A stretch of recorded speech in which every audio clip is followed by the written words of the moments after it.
Cinema అభిమానులందరికీ,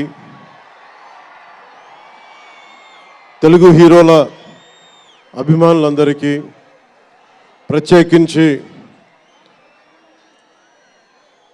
రామ్ చరణ్ గారి అభిమానులందరికీ నా హృదయపూర్వక నమస్కారం. ఇక్కడికి విచ్చేసిన ఆసీనులైన విశిష్ట అతిథులందరికీ మనస్ఫూర్తిగా నా హృదయపూర్వక నమస్కారాలు. ఆంధ్రప్రదేశ్ నలుమూలల నుంచి విచ్చేసిన ప్రజానీకానికి నా హృదయపూర్వక నమస్కారాలు. దీనిని ప్రసార మాధ్యమాల్లో చూస్తున్న ఆశేష ప్రజానీకానికి కూడా నా హృదయపూర్వక నమస్కారాలు. పత్రికాధిపతులకి, పాత్రికేయులకి, యూట్యూబ్ ఛానల్స్కి, అన్ని సోషల్ మీడియా వీక్షిస్తున్న ప్రతి ఒక్కరికి కూడా నా హృదయపూర్వక నమస్కారం. అలాగే పవన్ కళ్యాణ్ అభిమానులకు కూడా నా హృదయపూర్వక నమస్కారం.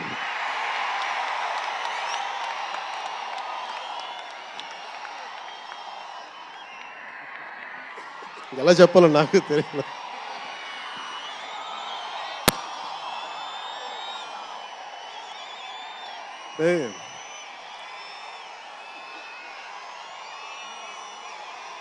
ఎక్కడి నుంచి వచ్చామో మర్చిపోకూడదు కదా.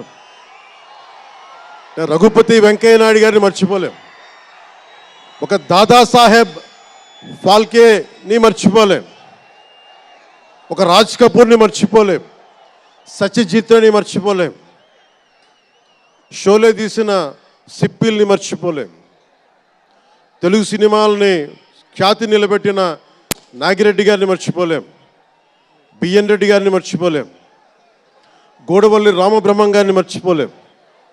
ఈ రోజున ఇంతమంది వేదిక పైన శంకర్ గారు లాంటి నిష్ణాతులు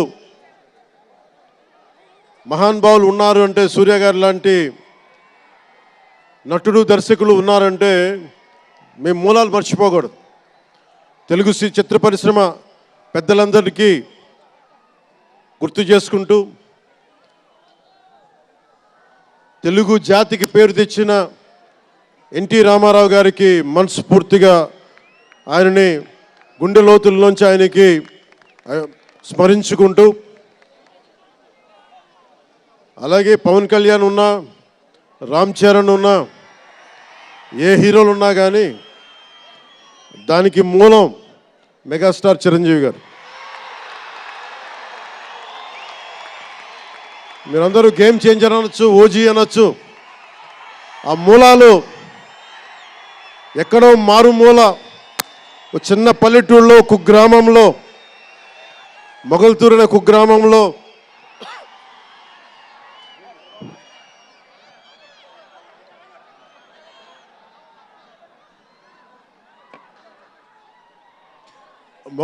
కుగ్రామంలో చదువుతూ విఆర్ఎస్ఎన్ వైఆర్ఎన్ కాలేజ్ నర్సపూర్లో చదువుకుంటూ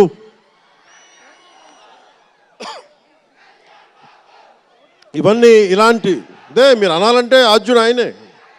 మీరు ఈరోజు కళ్యాణ్ బాబు అనండి, ఓజీ అనండి, డిప్యూటీ సీఎం అనండి, ఏదన్నా ఆయనే ఆద్యులు. నేను మూలాలు మర్చిపోను. నేను ఎప్పుడు రఘుపతి వెంకయ్య నాయుడు గారిని మర్చిపోం, దాదాసాహెబ్ ఫాల్కే అవార్డు గ్రహీతను దాదాసాహెబ్ ఫాల్కే గారిని మర్చిపోం. మూలాలు మనం ఎప్పుడు మర్చిపోం. అలాగే మేమందరూ రామారావు గారిని మర్చిపోలేం. ఇంతమంది తెలుగు చిత్ర పరిశ్రమ ఇక్కడ కదిలింది, వచ్చింది అంటే దాని స్ఫూర్తి ఒక అక్కినేని నాగేశ్వరరావు గారు, రామారావు గారు, ఘట్టమనేని కృష్ణ గారు, ఒక శోభన్ బాబు గారు, ఎంతోమంది నిష్ణాతులు పెద్దలు తెలుగు చిత్ర పరిశ్రమ కోసం శక్తియుక్తులు ధారపోసిన వారు. వారందరికీ మనస్ఫూర్తిగా హృదయం నుంచి ఒక నటుడిగానే కాదు, ఆంధ్రప్రదేశ్ డిప్యూటీ సీఎంగా కూడా మనస్ఫూర్తిగా వారికి నమస్కారాలు తెలియజేసుకుంటా ఉన్నాను.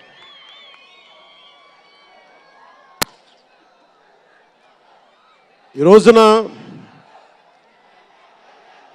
ఈ వేదికకి ఇంత బలంగా తెలుగు చిత్ర ఒక ఫిలిం ఓపెనింగ్ ఇక్కడ ఒక సినిమా ఫంక్షన్ ఇక్కడ చేసుకోగలిగామంటే కూటమి ప్రభుత్వం అనుభవజ్ఞుడైన నాయకులు శ్రీ నారా చంద్రబాబు నాయుడు గారు, గౌరవ ముఖ్యమంత్రి శ్రీ నారా చంద్రబాబు నాయుడు గారు, ఆయన ఆశీస్సులు, ఆయన సహకారం, ఆయన నిరంతర మద్దతు ఈ రోజున ఇక్కడ ఇంత అద్భుతమైన సభ జరుపుకోగలుగుతున్నామంటే గౌరవ ముఖ్యమంత్రి గారికి ప్రత్యేకించి రాజమండ్రి హృదయం నుంచి ఆయనకి నా కృతజ్ఞతలు తెలుపుకుంటా ఉన్నాను. అలాగే ఒక ఫంక్షన్ చేస్తున్నామంటే హోమ్ మినిస్టర్ అనిత గారికి కూడా నా హృదయపూర్వక ధన్యవాదాలు తెలియజేసుకుంటా ఉన్నాను. స్టేట్ డీజీపీ గారికి నా హృదయపూర్వక ధన్యవాదాలు. జిల్లా ఎస్పీ గారికి, జిల్లా అధికార యంత్రాంగానికి, జిల్లా కలెక్టర్ గారికి, ప్రతి ఒక్కరికి పేరు పేరున గత 2 రోజులుగా 4 రోజులుగా కష్టపడి మన పర్మిషన్స్ అన్నీ ఇచ్చి ఈ సభను విజయవంతం చేసే నేపథ్యంలో కష్టపడిన ప్రతి ఒక్క అధికారులందరికీ కూడా ప్రత్యేకించి ధన్యవాదాలు. అలాగే వేదిక పైన ఉన్న శ్రీ కందుల దుర్గేష్ గారికి, గౌరవ మంత్రివర్యులు పిడుగు హరిప్రసాద్ గారు, ఎమ్మెల్సీ, మమ్మల్ని ఇన్ని రకాలుగా ఆయన, మీకు తెలుసు కదా గోరట్ల బుచ్చి చౌదరి గారి గురించి, ఆయన్ని పట్టు విడవరు ఆయన, మనం వదలాల్సిందే పట్టు. అలాంటి గోరంట్ల బుచ్చయ్య చౌదరి గారికి మనస్ఫూర్తిగా నా హృదయపూర్వక నమస్కారాలు. అలాగే యువరక్తంతో రాజమండ్రి రాజకీయాల్లో ప్రజలకి నిరంతరం సేవ చేద్దామని చేస్తే ఆదిరెడ్డి వాసు గారికి నా హృదయపూర్వక నమస్కారాలు. అలాగే నిరంతరం గత పాలనలో ఒత్తిళ్లు ఎదుర్కొని బలంగా నిలబడ్డ రాజనగరం ఎమ్మెల్యే శ్రీ బత్తుల బలరామకృష్ణ గారికి, అలాగే కె శ్రీనివాసరావు గారికి గౌరవ ఎమ్మెల్యే, వారికి నా హృదయపూర్వక నమస్కారాలు. అలాగే Kakinada urban development authority chairman Shri Tummala Babu గారికి నా హృదయపూర్వక నమస్కారాలు.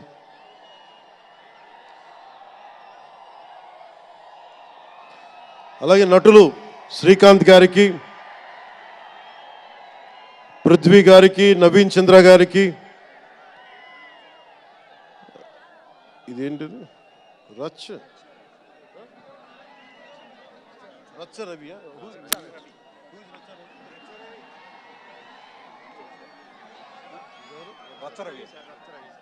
రచ్చ రవి గారికి, రామ్ జోగేష్ శాస్త్రి గారికి, కాసరాల శ్యామ్ గారికి, అనంత్ శ్రీరామ్ గారికి, బుర్రా సాయి మాధవ్ గారికి, ఇక్కడ ఉన్న అంజలి గారికి, అలాగే మ్యూజిక్ డైరెక్టర్ తమన్ గారికి, నాకు చాలా తక్కువ సినిమాలు నేను థియేటర్కి వెళ్ళేవాడిని. మన శంకర్ గారు తీసిన సినిమా చెన్నైలో, తమిళ్లో జెంటిల్మెన్ సినిమా, నేను టికెట్ కొనుక్కొని థియేటర్కి వెళ్ళి ఆ రోజు నేను ఇంకా యాక్టర్ కూడా అవుతాను, అసలు రాజకీయాలు పక్కన పెట్టి యాక్టర్ అవుతానో లేదో అని ఆలోచనలో ఉన్నప్పుడు ఆయన సినిమాని నేను కూడా టికెట్ కొనుక్కొని బ్లాక్లో ఆయన సినిమాకి వెళ్ళాను, శంకర్ గారి జెంటిల్మెన్ సినిమాకి. అలాగే ప్రేమికుడికి కూడా ఎవరు లేక తోడుకి మా అమ్మమ్మని తీసుకెళ్ళాను ప్రేమికుడి సినిమాకి. ప్రేమికుడి సినిమా అమ్మ என்ன சொல்லுவாங்க పార్టీயோடு పోయిటానే. అంటే అలాంటి అందరినీ, అన్ని వయసుల వాళ్ళని కూడా ఆకట్టుకునే సినిమా, ఎంటర్టైన్మెంట్తో పాటు ఒక సోషల్ మెసేజ్ ఉన్న సినిమాలు ఆయనవి. అలాంటి మంచి సినిమాలు భారతదేశంలో ఈ రోజున చరణ్ గారు కానీ, రాజమౌళి గారు కానీ, జూనియర్ ఎన్టీఆర్ కానీ వీరందరూ విఖ్యాతిగా మరి ప్రపంచ వ్యాప్తి ఖ్యాతి ఉన్న రావటం అనేది దానికి ఆద్యులు కొద్దిమంది డైరెక్టర్స్ ఉన్నారు, ముఖ్యంగా దక్షిణాది నుంచి. దాంట్లో చాలా కీలకమైన వ్యక్తి శంకర్ గారు ఈ రోజున భారతదేశం మొత్తం తెలుగు చిత్ర పరిశ్రమ వైపు చూస్తుంది అంటే తమిళనాడు నుంచి వచ్చి తెలుగులోకి డబ్బై ఆ సినిమాని తెలుగు ప్రేక్షకులు ఇది తమిళ సినిమా కాదు తెలుగు సినిమా అని చెప్పి గుండెల్లో పెట్టుకొని ఆదరించారు. అంత గొప్ప సినిమాలు తీశారు శంకర్ గారు. నేను ఎప్పుడు అనుకునేవాడిని శంకర్ గారు తెలుగులో కూడా తీయచ్చు కదా డైరెక్ట్ తెలుగు ఫిల్మ్ అంటే. ఆయన ఈ విధంగా గేమ్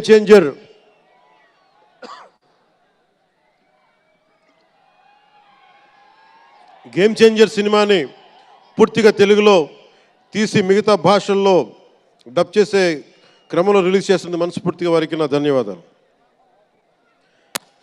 అలాగే దిల్ రాజు గారు, నేను తొలి ప్రేమ సినిమా అప్పుడు ఆయన డిస్ట్రిబ్యూటర్ అంటే ఏదో ఒక చిన్న పోస్టర్ చూసి ఎక్కడో ఒక మాటిని ఈ సినిమా చాలా సూపర్ డూపర్ హిట్ అవుతుందని ఒక నమ్మకంతో పాపం ఆయన అడ్వాన్స్ ఇచ్చారు.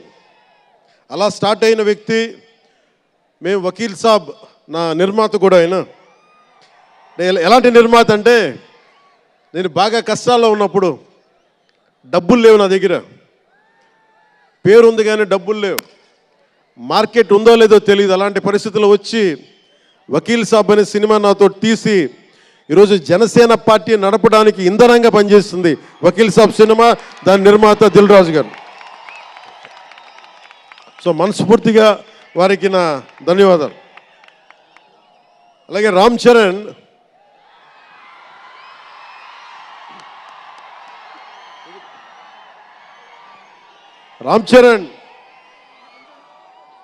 అంటే నేను రామ్ చరణ్ ఉన్నప్పుడు నేను పుట్టినప్పుడు నేను ఇంటర్ ఎప్పుడు చదువుతున్నాను. ఇంటర్ చదువుతున్నప్పుడు నాకు అన్నయ్యకి అబ్బాయి పుట్టాడని చెప్తే ఇంట్లో నామకరణం చేశారు. నామకరణం చేసినప్పుడు మా నాన్నగారు పెట్టిన పేరు మా ఇంట్లో అందరికీ ఆంజనేయ స్వామి పేరు రావాలి, మా ఇంటి దైవం అని. రామ్ చరణ్కి రాముడి చరణాల దగ్గర ఉండేవాడు ఎవడో హనుమంతులు, ఆంజనేయ స్వామి.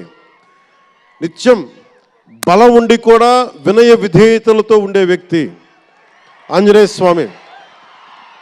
అంటే ఎంత ఎదిగినా ఎంత శక్తిమంతుడైనా అడిమాది అష్టసిద్ధులున్నా తన శక్తి తను తెలియకుండా ఎదిగే కొద్దీ ఒదిగుండే ఆంజనేయ స్వామిలాగా ఇతనికి రామ్ చరణ్ అని పేరు పెట్టాలని చెప్పి మా నాన్నగారు ఆలోచన చేసి తనకి రామ్ చరణ్ అని పెట్టారు.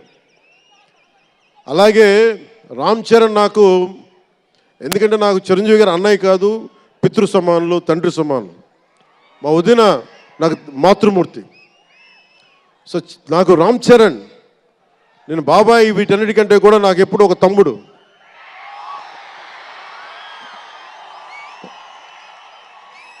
చిన్నప్పుడు బాగా ఏడిపించేవాడిని, అంటే నేను ఇంకా బద్ధకంగా ఉండేవాడిని.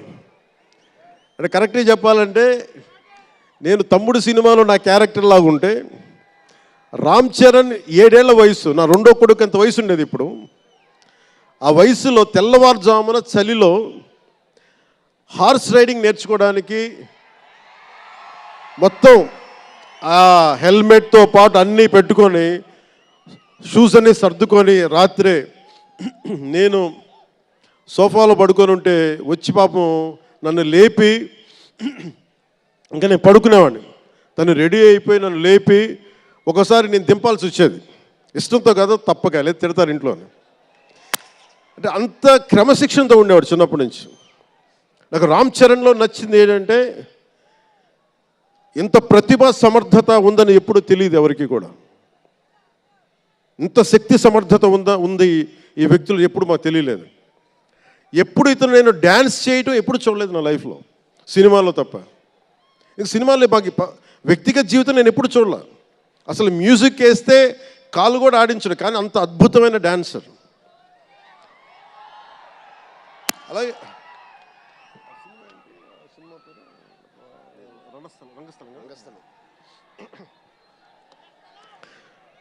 రంగస్థలం గురించి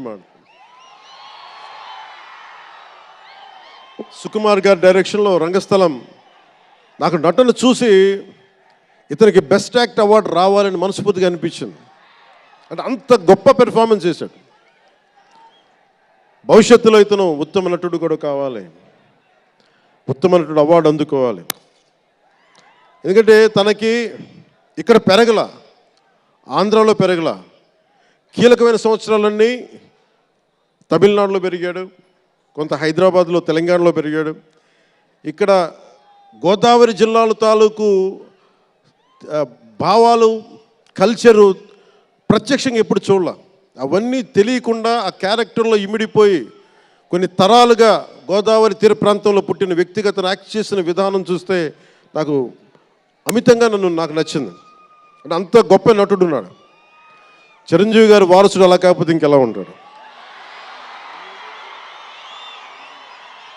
చిరంజీవి గారికి తగ్గ వారసుడు.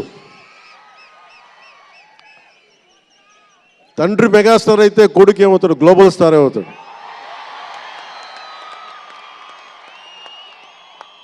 అంటే చిరంజీవి గారిని ఎందుకు అంటే ఎక్కడ గుర్తు పెట్టుకోవాలంటే, అంటే నాకు మా అన్నయ్య అంటే ఎందుకు గౌరవం, మొన్న కూడా ఇంట్లో అప్పుడప్పుడు చెప్తా ఉంటాం. ఆయన ఒక మొగల్తూరు నుంచి వచ్చిన వ్యక్తి, ఎవరు ఆధారం లేరు. మీరు ఇంతమంది లక్షల మంది ఇక్కడ ఉన్నారు, జనం ప్రజలందరూ ఉన్నారు. మనకు ఎవరో ఒకళ్ళు ఉండాలి అని అనుకోకట్లా, మీకు మీరే ధైర్యం. మీరు అనుకుంటే మీరు సాధిస్తారు. గుండె లోతల్లో నుంచి నేను సంకల్ప బలం ఉండి దానికి తగ్గ పట్టుదల, కార్యదక్షత ఉంటే మెగాస్టార్ చిరంజీవి గారిలాగా ఎలా సాధించగలరో ప్రతి ఒక్కరూ మీరు కోరుకున్న దాంట్లో సాధించగలరు. అంటే ఆయన ఒక్కడు పెరిగి మా అందరికీ ఆశ్రయం ఇచ్చాడు, ఊతం ఇచ్చాడు. ఆయన ఊతం వల్లే నేను ఈ రోజున మీ అందరికీ కూర్చొని మారుమూల ప్రాంతాల్లో భయపడడానికి, అందరూ భయపడే రోడ్లకి వెళ్ళగలుగుతున్నాను, రోడ్లు వేయడానికి. అంటే ఆ మూలాలు చిరంజీవి గారు మాకు నేర్పించిన. అంటే ఇది ఎందుకు చెప్తున్నానంటే, నేను చిరంజీవి గారిని ఎంత కష్టపడేవారు ఆయన కష్టపడి బయటికి వచ్చి ఇంటికి వస్తే నేను అర్ధరాత్రి పూట వెయిట్ చేసేవాడిని అక్కడ సోఫాలో పడుకున్నాను హాల్లో. మా అన్నయ్య గారు ఎప్పుడు వస్తారు, ఆయన ఎంత కష్టపడేవారంటే కనీసం వచ్చి షూలు ఇప్పుకోవడానికి అసలు శక్తి ఉండేది కాదు. అలిసి సొలిసి ఒళ్ళు కుమిలిపోయి, అంటే ఏమంటుందని అసలు కందిపోయి దెబ్బలు తిని, ఎందుకంటే అప్పుడు సేఫ్టీ మెకానిజం లేదు. మన గుండా షూటింగ్ టైంలో మన ఏదో అనకాపల్లి వెళ్తుంటే ఇక్కడే చిరంజీవి గారు చేశారని ఎవరు ఆయన సన్నిహితులు చెప్తా ఉంటే, ఆ పడిపోయి ట్రైన్ కింద యాక్సిడెంట్లో కాలు ఫ్రాక్చర్ అయ్యి, అలాంటి ఒక సేఫ్టీ లేని పరిస్థితులు ఆయన చేస్తూ ఇంటికి వచ్చేటప్పటికి మాకు చేయగలిగేది ఏంటంటే, మాకు గిల్టీగా ఉండేది. తమ్ముడు సినిమాలో నేను ఎలా ఉండేవాడిని, ఆకతాయిగా తిరుగుతా, అలా నాకు అలా అనిపించేది నా జీవితం. అలా లేననుకోండి, కానీ మా అన్నయ్య వచ్చేటప్పటికి ఏదైనా చేద్దామని తపంతో పాపం ఆయన సాక్స్ తీస్తే కాళ్ళు వాచిపోయాయి. ఆ షూ కూడా వచ్చేది కాదు, చెమటతో తడిచిపోయేది. ఆయన షూలు తీసి ఆయన పాదాలు తుడిచి అది చేస్తే మాకు ఒక చిన్నపాటి ఉపశాంతి మాకు లభించేది. ఎందుకంటే ఇంత కష్టపడుతున్నాడు ఇంతమంది కోసం అనేది. అంటే అలాంటి కష్టాన్ని చూసి పెరిగాడు రామ్ చరణ్. అందుకే ఇది ఎందుకు ఆయన గురించి చెప్తున్నానంటే, మేము ఎప్పుడూ దీన్ని అహంకారంగా తీసుకోవాలి. మెగా అభిమానులు ఇలాంటి పదాలు మేము ఎందుకు మాట్లాడమంటే, ఇక్కడ అందరి హీరోల అభిమానులు ఉన్నారు. జూనియర్ ఎన్టీ, మీరు అందరు సినిమాలు చూస్తారు. రామ్ చరణ్ ఒక సినిమాని ఎక్కువ ఇంకొక హీరోని ఇష్టపడచ్చు, ఒక హీరోని ఎక్కువ ఇష్టపడచ్చు. జూనియర్ ఎన్టీఆర్ గారిని ఇష్టపడతారు, అల్లు అర్జున్ గారిని ఇష్టపడతారు, అలాగే ఒక ప్రభాస్ గారిని ఇష్టపడతారు. ఇంకా హీరోస్ పేర్లు అందరూ చెప్పి ఒకసారి మర్చిపోయి. ఘట్టంనేని మహేష్ గారిని ఇష్టపడతారు. అంటే నేను ఎందుకు అందరి హీరోల, క్షమించాలి, అందరి హీరోల అభిమానులని పేరు పేరున నేను సమయం తక్కువ ఎక్కువ మంచి అందరి హీరోలు పేరు పేరున చెప్తున్నాను. చిన్న చిత్తగా అట్లని చెప్పట్లా. ఎవరైనా సరే, ఏ స్థాయి హీరోలైనా సరే వారు ప్రత్యేకించి అభిమానులు ఉంటారు. నాని గారు ఉన్నారు, ఆయనకి ప్రత్యేకించి మా ఇంట్లో చాలామంది అభిమానులు ఉన్నారు. మా సిస్టర్ చాలా నచ్చుతారు మా చెల్లికి నాని గారి సినిమాలు.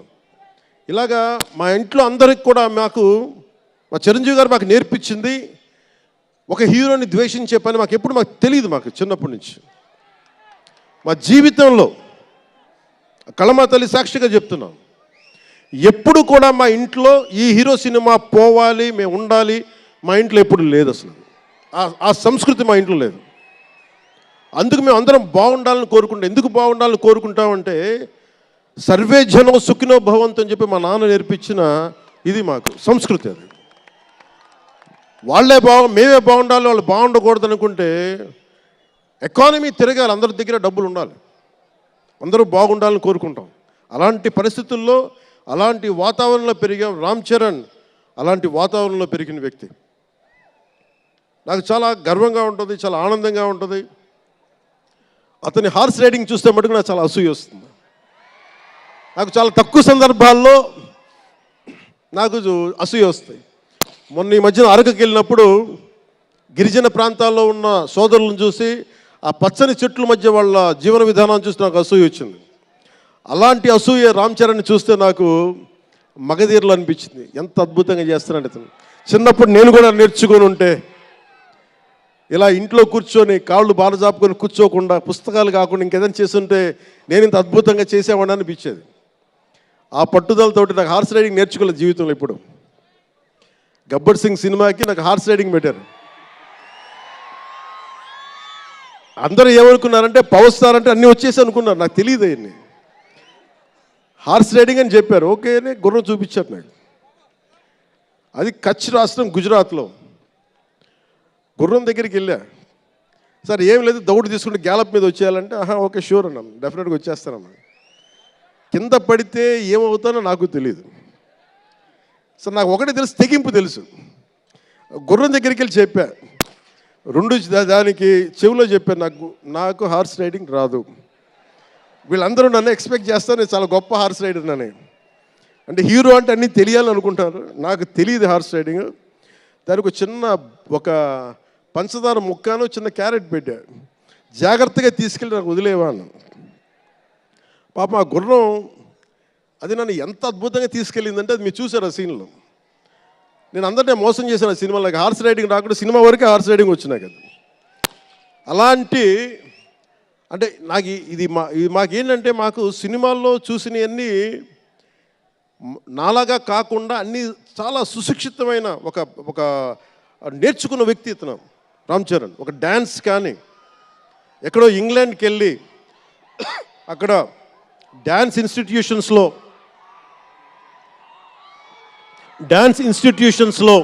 డ్యాన్స్ నేర్చుకొని ఇవన్నీ వచ్చిన వ్యక్తి. అలాగే ఈ సినిమా ప్రత్యేకించి చాలా సోషల్ మెసేజ్ ఉన్న సినిమా నాకు అర్థమవుతోంది. పొద్దున్నే ట్రైలర్ చూశాను, గేమ్ చేంజర్ ట్రైలర్. చాలా అద్భుతంగా ఉంది, చాలా బాగా ఆడుతుంది అని చెప్పి మనస్ఫూర్తిగా అందరికీ అభినందనలు తెలియజేసుకుంటూ, ప్రత్యేకించి శంకర్ గారికి నాకు మనస్ఫూర్తిగా అభినందనలు తెలియజేసుకుంటూ, అలాగే తెలుగు చిత్ర పరిశ్రమకు సంబంధించినంత వరకు ఇది ఓజీ గురించి చెప్తాను, లాస్ట్లో చెప్తాను. నేను ఓజీ తర్వాత అంటే మీరు వదలట్లా. ముందున్న సినిమా గేమ్ చేంజర్ని బాగా చూడండి. ఎందుకంటే ఈ ఫంక్షన్ ప్రత్యేకించి గత ఈ మధ్యకాలంలో ఉన్న ఒత్తిడి తెలుసు మీకు. ఒక పబ్లిక్ ఫంక్షన్ అంటే ఎలాంటి ఒత్తిడి ఉంటుందో మీ అందరికీ తెలుసు. నేను చాలా ఆలోచించాను ఈ సమయంలో పెట్టాలా లేదా అంటే, సినిమా అనేది 10 మందికి తెలియచేయాలి. దిల్ రాజు గారు లాంటి వాళ్ళు 3 సంవత్సరాలు తీశారు సినిమా. 3 సంవత్సరాలు తీసింది, వాళ్ళకి దొరికేది దొరికితే ఒక 10 రోజులు. బడ్జెట్లు ఎక్కువైపోయినాయి. అలాంటి వాటికి మేము చేయగలిగేది ఎక్కువ మందికి తెలియజేసేలాగా ఇది part and parcel of cinema. అందుకని మేము కోరుకుంది చిన్న ఫంక్షన్ చేద్దాం. నన్ను అడిగారు గెస్ట్గా రమ్మని. నేను ఒకటే చెప్పాను, ఇంత పెద్ద ఫంక్షన్ చేయాలా లేదా, ఎందుకంటే మీ అందరికీ తెలుసు నా భయం, మీరు క్షేమంగా వచ్చి క్షేమంగా వెళ్ళాలి అని చెప్పి అహిర్నిశలు ఆకాంక్షించేవాడిని, శ్రమ పడేవాడిని. మీకు చిన్న దెబ్బ తగిలితే నా గుండె గాయం అవుద్ది. అందుకని నేను ఎప్పుడు సినిమా ఫంక్షన్ నేను చేసుకోవడానికి ఇబ్బంది నాకు. ఇందాక కూడా వచ్చినప్పుడు చాలా టెన్షన్తో ఉన్నా, ఎవరికైనా దెబ్బలు తగులుతాయి, ఏదైనా అయిపోద్దా అని భయం ఉంది. మనస్ఫూర్తిగా మీ అందరికీ చేతులెత్తి నమస్కరిస్తున్నా, మీరు క్షేమంగా ఇంటికి వెళ్ళాలి. ఎందుకంటే మీ తల్లిదండ్రులు, మీరు ఒక సాయంత్రం ఆనందం కోసం వచ్చింది, దీన్ని విషాదం కాకూడదు. అందుకని మనస్ఫూర్తిగా సినిమాని సినిమాగానే చూడండి.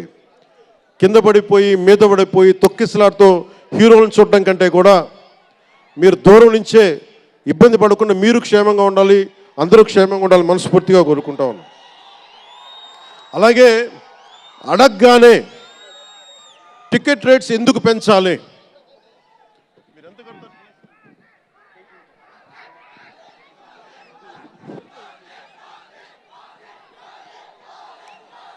టికెట్ రేట్స్ ఎందుకు పెంచాలి అని చాలామంది అడుగుతూ ఉంటారు. ఒక నిమిషం. Thank you. సినిమా రేట్లు ఎందుకు పెంచాలని అడుగుతారు. ఈ రోజున సినిమా రేట్లు పెంచాలి అంటే it's a purely demand and supply. నాకు శంకర్ గారి సినిమా నేనే బ్లాక్లో కొనుక్కొని చూశాను చెన్నైలో. అది నా సరదా. అది అంటే నాకు ఇచ్చిన డబ్బులు నేను కొనుక్కొని చూశాను. ఇప్పుడు ఆ బ్లాక్లో వెళ్ళే డబ్బు ఎవరికి వెళ్ళిపోద్ది. అలా కాకుండా టికెట్ రేట్లు డిమాండ్ అండ్ సప్లై మీద ఉంటుంది. అలాంటి డబ్బులు పెరిగితే మీరు ఇష్టపడి మీ హీరోకో ఏదో ఇష్టమైన సినిమాకో మొదటి రోజే చూడాలనుకుంటారు. That's a demand. అందుకని ఎందుకు ఇంతంటే బడ్జెట్స్ పెరిగిపోయినాయి. తెలుగు సినిమా మొత్తం ప్రపంచపరంగా వెళ్తూ ఉన్నాయి. దీనికి డబ్బులు కావాలి అంటే పెట్టుబడులు కావాలి, మార్కెట్స్ పెరిగినాయి. అలాగే పెరిగిన ప్రతి రూపాయికి 18% జిఎస్టీ కడతాం. ప్రభుత్వానికి ట్యాక్స్ వస్తుంది. పెరిగిన ప్రతి రేటుకి ట్యాక్స్ వస్తుంది. ఇదేదో పుట్టినా ఇవ్వట్లేదు ప్రభుత్వం. ప్రతి ఒక్కరికి ఏముంటుందంటే దీని ఒక ఫాల్స్ నెరేటివ్ ఉంది బయట. నా సినిమాకి టికెట్ రేట్లు పెంచకపోగా తగ్గించేశారు. భీమ్లా నాయక్కి ఇప్పుడు చాలామంది హీరోస్ అందరూ కూడా వాళ్ళెవరూ కూటమికి మద్దతు చెప్పలేదు, కానీ మేము ఎక్కడ వివక్ష చూపించాల, అందరూ బాగుండాలని కోరుకుంటాం. ఎందుకంటే చిత్ర పరిశ్రమకి మొన్న దిల్ రాజు గారు కూడా చెప్పారు, చిత్ర పరిశ్రమకి రాజకీయ రంగు పులమటానికి మాకు ఇష్టం లేదు. Though I belong to NDA, though I'm head of Janasena party, cinema should be treated as a separate entity. No politics should seep into cinema. Milton Friedman అనే ఒక ఎకానమిస్ట్ ఒక చిన్నపాటి పెన్సిల్ని ఇలా చూపిస్తూ, ఈ పెన్సిల్ని తయారీకి ఈ కనిపించే టిప్పు ఈ మెటీరియల్, దీని లోపల ఉండే గ్రాఫైటు ఈ మెటీరియల్, ఇవన్నీ ఒక్కొక్కటి చెప్పుకుంటూ దీనికి వెనక పెన్సిల్ ఉండే రబ్బరు ఇది ఎక్కడి నుంచి వస్తుంది ఇలా చెప్పుకుంటూ వెళ్తా, ఇది ఒక్క ప్రాంతం నుంచి రాలా, అనేక దేశాల నుంచి. గ్రాఫైట్ ఏమో ఎక్కడ వేరే కంట్రీస్ నుంచి. ఈ పెన్సిల్కి పెట్టిన మన బ్రాంజ్ రిబ్బన్ను అదేమో వేరే చైనా నుంచో లేదంటే ఏషియా నుంచి. ఈ చేసిన వాళ్ళందరూ ఒక మతం కాదు, ఒక కులం కాదు, ఒక దేశం కాదు, ఒక చిన్నపాటి పెన్సిల్కే ఒక రకరకాల వ్యక్తులు రకరకాల దేశాలు కలిసి రావాలి. అలాంటిది ఇంత సినిమాకి శంకర్ గారు తమిళియన్, మనకి దిల్ రాజు గారు ఫ్రమ్ తెలంగాణ, ఇక్కడ ఒక్కొక్కరిని అడగండి, ఒక్కొక్కరు ఒక్కొక్క రాష్ట్రం నుంచి వస్తారు, బట్ అందరూ కలిసి సినిమాని తీస్తారు, మీకు ఆహ్లాదం కలిగజేస్తారు. ఇప్పుడు మాకుంటుంది, నేను ఎప్పుడు కూడా నాకు ఇష్టం లేనిది సభావేదికగా ఒకటి శంకర్ గారికి కానీ దిల్ రాజు గారికి కానీ తెలుగు చిత్ర పరిశ్రమకు కానీ భారతీయ చిత్ర పరిశ్రమకు కానీ ఒకటితే మనం నేర్చుకోవాలి. ఎప్పుడు మనం భారతీయ చిత్ర పరిశ్రమ అనేవాళ్ళం తప్ప లాస్ట్ 90s నుంచి టాలీవుడ్ అని, బాలీవుడ్, కాలీవుడ్, మాలీవుడ్ మనం ఎందుకు ఏప్ చేయాలి వీళ్ళని? Why do we have to ape Hollywood? మనం ఒకప్పుడు మాయాబజార్ లాంటి సినిమాలు తీసిన వాళ్ళం, మూకీలు తీసిన వాళ్ళం. చిత్ర పరిశ్రమ ఒక బెంగాల్లో పరివిడిల్లింది అక్కడ. సో మనం ఎందుకు వీళ్ళని ఫాలో అవ్వాలి? వాళ్ళ హాలీవుడ్ డిసిప్లైన్ ఫాలో అవ్వం, Hollywood method of film making follow అవ్వం, Hollywood method of skill development follow అవ్వం. కానీ ఆ వుడ్ను మటుకు తీసుకున్నాం, మాలీవుడ్. ఇది మటుకు మానాలి. ఎందుకంటే మనకు ఒక కాళిదాసు ఉన్నాడు, మహా కవులు కళాకారులు గొప్ప గొప్ప కావ్యాలు రాశారు. సో మన జాతి తాలూకు ప్రాముఖ్యతని సినిమాలే చెప్పగలగాలి. అందుకని హాలీవుడ్ని అనుకరించడం మానేయాలి. మనదైన సత్తా, మనదైన కథ, మనదైన బలం మనం చూపించాలి విశ్వానికి. అది చూపించకపోతే ఏమవుద్దంటే ఎక్కడ కూర్చొని ఈరోజు ఇప్పుడు కాపీ చేద్దామంటే కుదరదు. You have to come with original stories. సహజమైన కథలతో పట్టుకురావాలి. ఆ విధంగా ఉండాలి అంటే ముందు చిత్ర పరిశ్రమలో కూడా చాలా డిసిప్లిన్ రావాలి. సినిమాలు తీసే వాళ్ళు మాట్లాడాలి చిత్ర పరిశ్రమ గురించి, సినిమాలు తీయని వాళ్ళు మాట్లాడకూడదు. సినిమాలు తీయకుండా రాజకీయాలు చేసేవాళ్ళు మాకు నచ్చం. అది ఎన్డీఏ తరపు నుంచి నేను చెప్తా ఉన్నాను. తెలుగు చిత్ర పరిశ్రమ గురించి మాట్లాడాలి అంటే సినిమాలు తీసి దానికి సాధక బాధలు అర్థం చేసుకున్న వాళ్ళే మాట్లాడాలి. మన తెలుగుదేశం, జనసేన, భారతీయ జనతా పార్టీ, ఎన్డీఏ ప్రభుత్వం వారితోనే మాట్లాడతాం, వారితోనే గుర్తిస్తాం.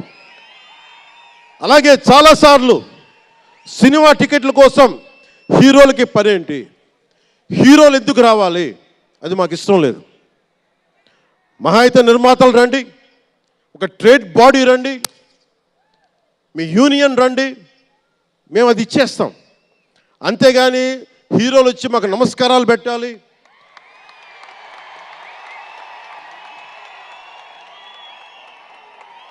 అంత ఒక లో లెవెల్ వ్యక్తులం కాదు మేము. దీన్ని ఎక్కడి నుంచి నేర్చుకున్నాం? స్వర్గీయ నటరత్న ఎన్టీ రామారావు గారి దగ్గర నుంచి నేర్చుకున్నాం. మహానటుడు. ఆయనని ఎంతమంది విమర్శించినా, కోటా శ్రీనివాసరావు గారు విమర్శించినా, ఆయన ఎప్పుడన్నా యాక్ట్ చేస్తే ఆయనతో పాటు ఏం బ్రదర్ బాగున్నారు అని చెప్పి చాలా గుండెలు నిండుగా పలికే వ్యక్తి మహానుభావుడు ఎన్టీ రామారావు గారు. ఇంత తెలుగుదేశం పార్టీ ఎన్టీ రామారావు అన్నిసార్లు ముఖ్యమంత్రిగా ఉన్నప్పుడు కూడా ఎప్పుడు ఘట్టంలేని కృష్ణ గారు కాంగ్రెస్లో ఉండి కూడా కనిపిస్తే ఇద్దరు ఆప్యాయంగా మాట్లాడుకునే వాళ్ళు. ఎన్టీ రామారావు గారు ఎప్పుడు వివక్ష చూపించలే. ఇది చిత్ర పరిశ్రమ తాలూకు ఔన్నత్యం. ఇది అదే ఔన్నత్యాన్ని మేము కొనసాగిస్తున్నాం, అదే మేము కోరుకుంటా ఉన్నాం. అంతేగాని గతం ప్రభుత్వంలో లాగా మీరు అభిమానించే మెగాస్టార్ చిరంజీవి గారు లాంటి వారిని కానీ, బాహుబలి ప్రభాస్ గారిని కానీ, మహేష్ గారిని ప్రిన్స్ మహేష్ అంటారు కదా, మహేష్ గారిని కానీ, ఇంకెవరిని వెళ్ళారా, ఇంకెవరు వెళ్ళినా కానీ మేము ఇవన్నీ ఎందుకు చేయట్లేదంటే మాకు సినిమా పరిశ్రమ మీద గౌరవం ఉంది. నారా చంద్రబాబు నాయుడు గారు ఇప్పటికి 4వ ముఖ్యమంత్రి. ఆయన 3 సార్లు కానీ 4 సార్లుగా ముఖ్యమంత్రి ఉన్న ఈ సమయంలో ఎప్పుడు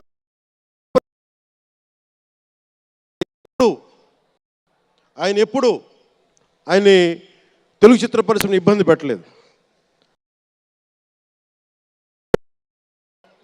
ఇక్కడున్న చిత్ర పరిశ్రమ కోసం, సినిమాల కోసం పరితపించే కథల కోసం మనం వెనకాడతాం.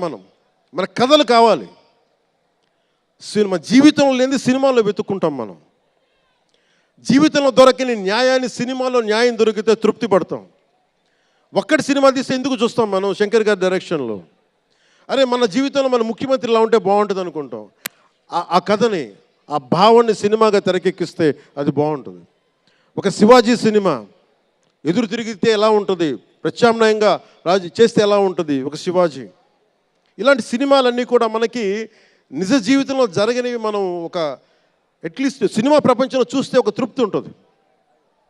అలాగే ఇంతమంది యువత ముందుకొచ్చి ఎందుకు వస్తున్నారు అంటే ఒక మార్గదర్శకం సినిమాలో. ఒకసారి సినిమాలో కూడా చాలా మంచి విలువలు ఉంటాయి. కానీ ఆ విలువలు తీసుకోవచ్చు. కానీ మనం ఎలా ఉండాలంటే హంసలాగా సినిమా అన్నీ చూపిస్తుంది, మంచి చెడు రెండు చూపిస్తాయి. ఏది తీసుకోవాలనేది మీది. ఉదాహరణకి వకీల్ సాబ్లో ఒక సన్నివేశంలో హీరో దగ్గరికి వచ్చే డైలాగ్ వస్తుంది, ఆర్ యు వర్జిన్ అని చెప్పి ఒక స్త్రీ పాత్రధారిని అడుగుతారు. అది నా ఇండివిజువల్గా నేను చెప్పడానికి ఇబ్బంది అనిపించింది. నేను డైరెక్టర్ గారికి, దిల్ రాజు గారికి చెప్పాను, ఈ డైలాగ్ అయితే నేను చెప్పానని. కాబట్టి అబ్బాయిని అడుగుతాను, అమ్మాయిని నేను అడగనేమని చెప్పి. అంటే న్యాయం రెండు పక్షాలు ఉండాలి, ఒకళ్ళని ఇబ్బంది పెట్టడం నాకు ఇష్టం లేదు. ఇది సెన్సిబిలిటీస్ కూడా ఫిలిం టెక్నీషియన్స్ కానీ, డైరెక్టర్స్ కానీ, యాక్టర్స్ కానీ. ఎందుకంటే హీరోలు చాలా పెద్ద ప్రభావం, మీరు దర్శకులు చాలా పెద్ద ప్రభావం, నిర్మాతలు చాలా పెద్ద ప్రభావం చూపిస్తారు. మీరు కేవలం డబ్బులు సంపాదించడమే కాదు, మీరు కొన్ని విలువలు చెప్తారు. ఒక రామ్ చరణ్ కోసం కానీ, ఒక శంకర్ గారి కోసం కానీ, దిల్ రాజు గారి ప్రొడక్షన్ అంటే ఎందుకు ఇంతమంది వస్తారు, ఇన్ని లక్షల మంది ఎందుకు వస్తారంటే ఏదో ఒక కనెక్ట్ ఉంది, దానికి ఒక బంధం ఉంది, దానికి ఏదో ఎదురు చూస్తాం ఒక సినిమా ద్వారా. ఒక RRRకి ఎందుకు అంత పరిగెడతాం సినిమా చూడటానికి, ఏదో ఎదురు చూస్తాం మనం.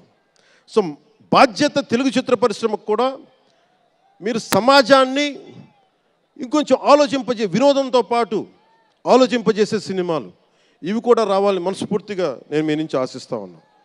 మీరు ఎలాంటి సినిమాలు తీసినా ప్రజలకి ఆమోదయోగ్యంగా ఉండే సినిమాలు, ప్రజలకు విలువ నేర్పించే సినిమాలు మరిన్ని రావాలని మనస్ఫూర్తిగా కోరుకుంటూ, ఈరోజు పెరిగిన రేట్లు ఆంధ్రప్రదేశ్ ప్రభుత్వానికి ఆదాయం కూడా కేవలం అది నిర్మాతలకని అనుకోవడానికి లేదు.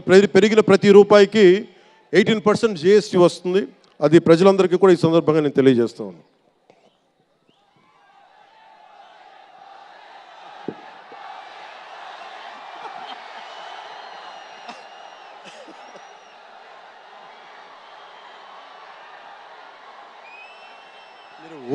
ఓజీ నా దుంప తెంపేస్తున్నారు ఆయన. మాట్లాడదాం దాని గురించి, వేరే మాట్లాడదాం. డైరెక్టర్ ఇక్కడే ఉన్నారు, 3 సినిమాలు ఉన్నాయి. కాదే మీకు తెలుసు కదా నా ప్రేమ మీకోసం. ఓజీ సినిమా కంటే నా భవిష్యత్తు మీకు ముఖ్యం, నాకు ముఖ్యం మీ భవిష్యత్తు కోసం ఇలా ఉండిపోయాను. అందుకని ప్రత్యేకించి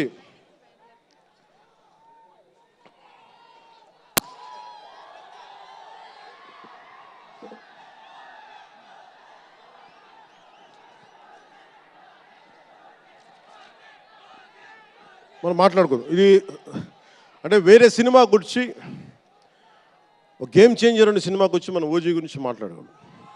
ఓజీ కోసం వచ్చినప్పుడు ఓజీ గురించి మాట్లాడాలి. అందుకని ప్రత్యేకించి ఆంధ్రప్రదేశ్ గేమ్ చేంజర్ నిర్మాతలు దిల్ రాజు, లక్ష్మణ్, శిరీష్ గారికి, అలాగే గ్లోబల్ స్టార్, మెగాస్టార్ తనయులు రామ్ చరణ్ గారికి నా హృదయపూర్వక శుభాకాంక్షలు తెలియజేసుకుంటూ, ఇక్కడ ఉన్న మంత్రివర్గ సభ్యులకి, సహచర శాసనసభ్యులకు, ప్రతి ఒక్కరికి నా హృదయపూర్వక నమస్కారాలు. అలాగే నా మిత్రుడు, నాకు సన్నిహిత మిత్రుడు SJ సూర్య, உங்கள் பற்றி சொல்லிட்டே இருந்தேன் சார், உங்கள் பற்றி சொல்லிட்டே இருந்தேன் தந்தி டிவியில். நீங்கள் எனக்கு எவ்வளோ பிடிக்குன்னு சொல்லிட்டே இருந்தேன். ఈయన ఏ మేరా జహాన్ పాట పెడతానంటే మీరు అమ్మాయిలతో డ్యాన్స్ చేయాలి సార్ అంటాడు. నేను అంటాను దేశభక్తి చెప్పాలి. మా ఇద్దరు గొడవైంది. నేను చెప్పాను నువ్వేమనుకుంటా అవి చేస్తాను తప్ప నేను మటుకు ఏ మేరా జహాయే చేస్తాను, నేను అమ్మాయిలతో డ్యాన్స్ చేయనని చెప్పాను. చాలామంది చేశారు, ఎందుకంటే నేను బాగా చేయలేను తెలుసు నాకు. దానికి ఏదో కూర్చుని పాపం నా మాట, మా ఇద్దరికి అలా మంచి ఫ్రెండ్స్, స్నేహం మా ఇద్దరి మధ్య, గంటలు మాట్లాడుకుంటాం. ఈ మధ్య కుదరట్లేదు. సో గ్రేట్ యాక్టర్, మంచి దర్శకుడు కాదు, ఎక్స్ట్రాడినరీ డైరెక్టర్. నా కోపం ఏంటంటే డైరెక్షన్ వదిలేశాడు. ఎప్పుడు పైన విటిట నీ direction, you are such a fantastic and fabulous director. And okay, that's fine. ఆయన డ్రీమ్ ఏంటంటే I want to be an actor అనేవాడు. ఇప్పుడు హీ ఫుల్ఫిల్, ఆయన సాధించుకున్నారు, అందరి మనసులు దోచుకున్న నటుడయ్యారు. మనస్ఫూర్తిగా వారికి నా అభినందనలు తెలియజేస్తా ఉన్నాను. అలాగే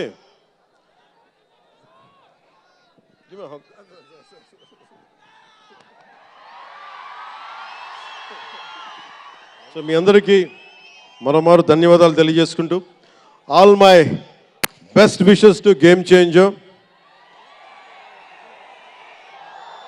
all my best wishes to Shankarji, best wishes to Dil Raju గారు, my love, my best wishes to all the actors. కొత్త సంవత్సరంలో బాక్స్ ఆఫీస్ బద్దలైపోవాలి. నేను ఇలాంటి మాటలు మాట్లాడు, నా సినిమాకి నేను మాట్లాడను.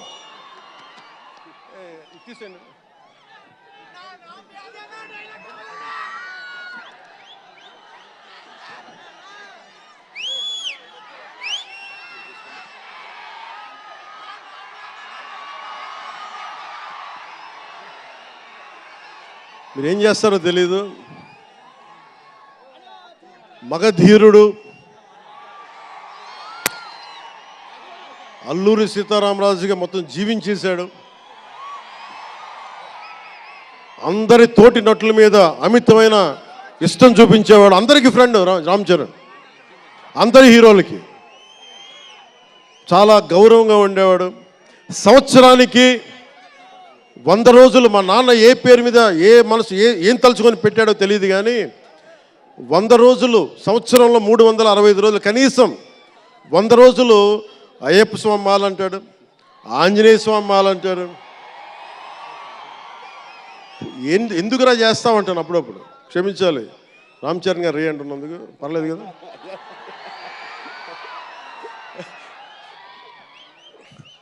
అంటే ఎందుకంటే నాకు బాధ్యత తప్పకుండా ఉండటానికి, నియంత్రించుకోవడానికి, అహంకారం రాకుండా ఉండటానికి, ఎప్పుడు చూడండి చెప్పులు లేకుండా ఉంటాడు.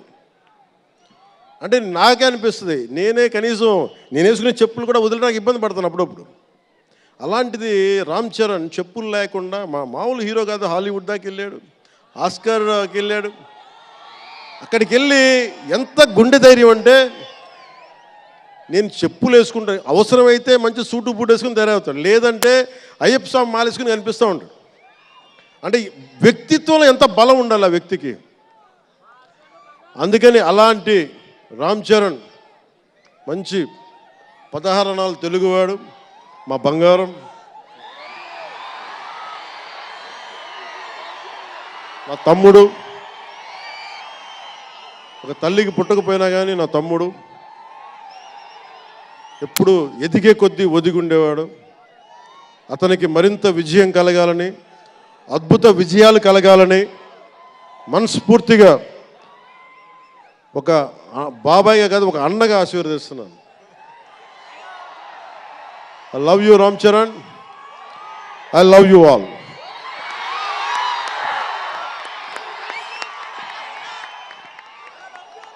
నేను ఒకటే కోరుకుంటున్నా, యువత మీ అందరికీ ఏమన్నా మాట్లాడుతూ ఉన్నా, మీరు బైకుల్లో మీరు చేసే గోల్ ఉంటుంది చూసారా మీరు. నేను మనం మాట్లాడుతూ ఉన్నా, ఇప్పుడు ఈ ఫంక్షన్ లేదు, సినిమాలు లేవు, ఏం చేస్తారు చెప్పండి. ఉద్యోగాలు ఉపాధి కూడా కానీ టైం పడుద్ది. కనీసం సినిమాకి వెళ్ళి చొక్కా దించుకొని అరవకపోతే, బైకులు తీసుకొని అవి సైలెన్సర్ దాన్ని ఆ యాక్సిలేటర్ పెంచకపోతే ఎనర్జీ ఎటు వెళ్తుంది. అందుకే ఒకటే చెప్పాను, దిల్ రాజు గారికి చెప్తా ఉన్నా, మీరు తెలంగాణ ఫిల్మ్ ఫెడరేషన్ ప్రెసిడెంట్ కదా, మీరు ఆంధ్రప్రదేశ్ని చిన్న చూపు చూడకండి. అదొకటే నేను కోరుకుంటా ఉన్నా. నేను ఆ 2 కళ్ళు అని నేను నమ్మను, కానీ మీరు తెలుగు చిత్ర పరిశ్రమని అటు తెలంగాణలోను ఇటు ఆంధ్రాలోను 2 చోట్ల అద్భుతంగా ఉండాలని కోరుకుంటా ఉన్నాను. ముఖ్యంగా ఆంధ్రప్రదేశ్ యువతకి, మీరు ఇంతమంది యువతను చూస్తూ ఉన్నారు, వీళ్ళకి స్టంట్ స్కూల్స్ పెట్టండి.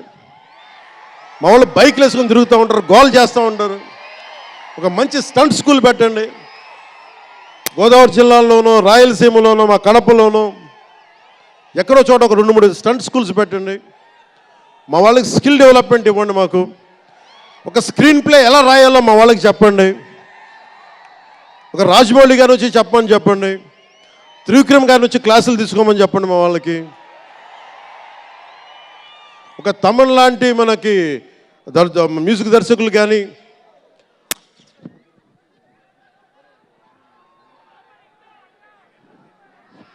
కీరవాణి గారు కానీ, అలాంటి వాళ్ళందరికీ వచ్చి వాళ్ళ స్కిల్ డెవలప్మెంట్ నేర్పించమని చెప్పండి. మీరు దాని మీద ఒకసారి ఆలోచించండి.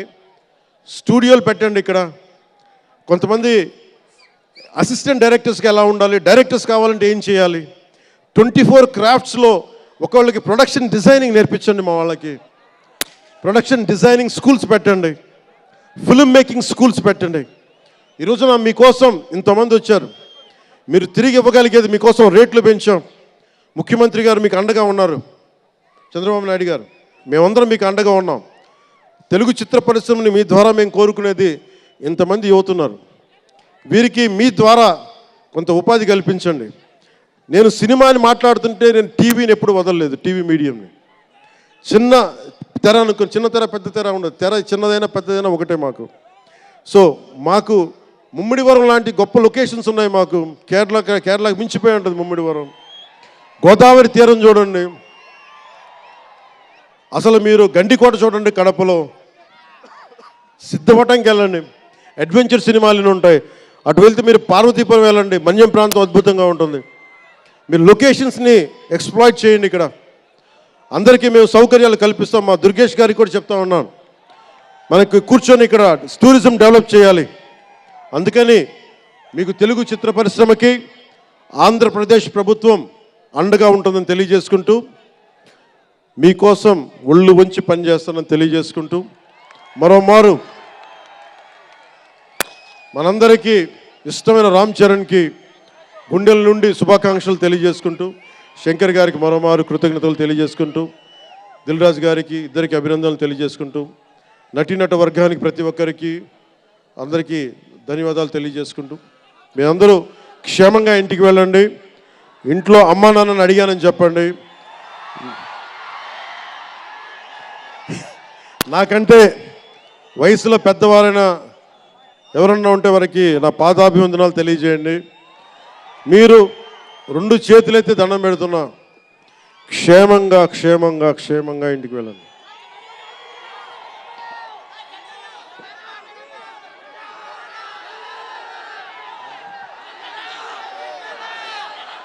మీ అందరికీ మరోమారు ధన్యవాదాలు తెలియజేసుకుంటూ, తెలుగు తల్లికి దండాలు తెలియజేసుకుంటూ, మా తెలుగు తల్లికి పిఠాపురం మంచి సంతోషం.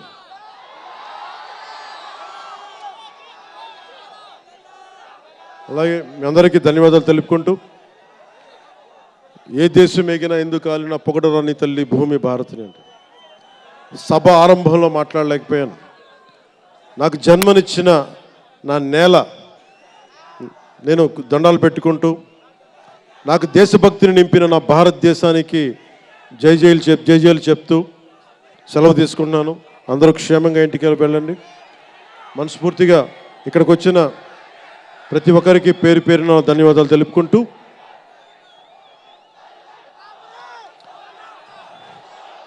జై ఆంధ్ర, జై భారత్, జై హింద్.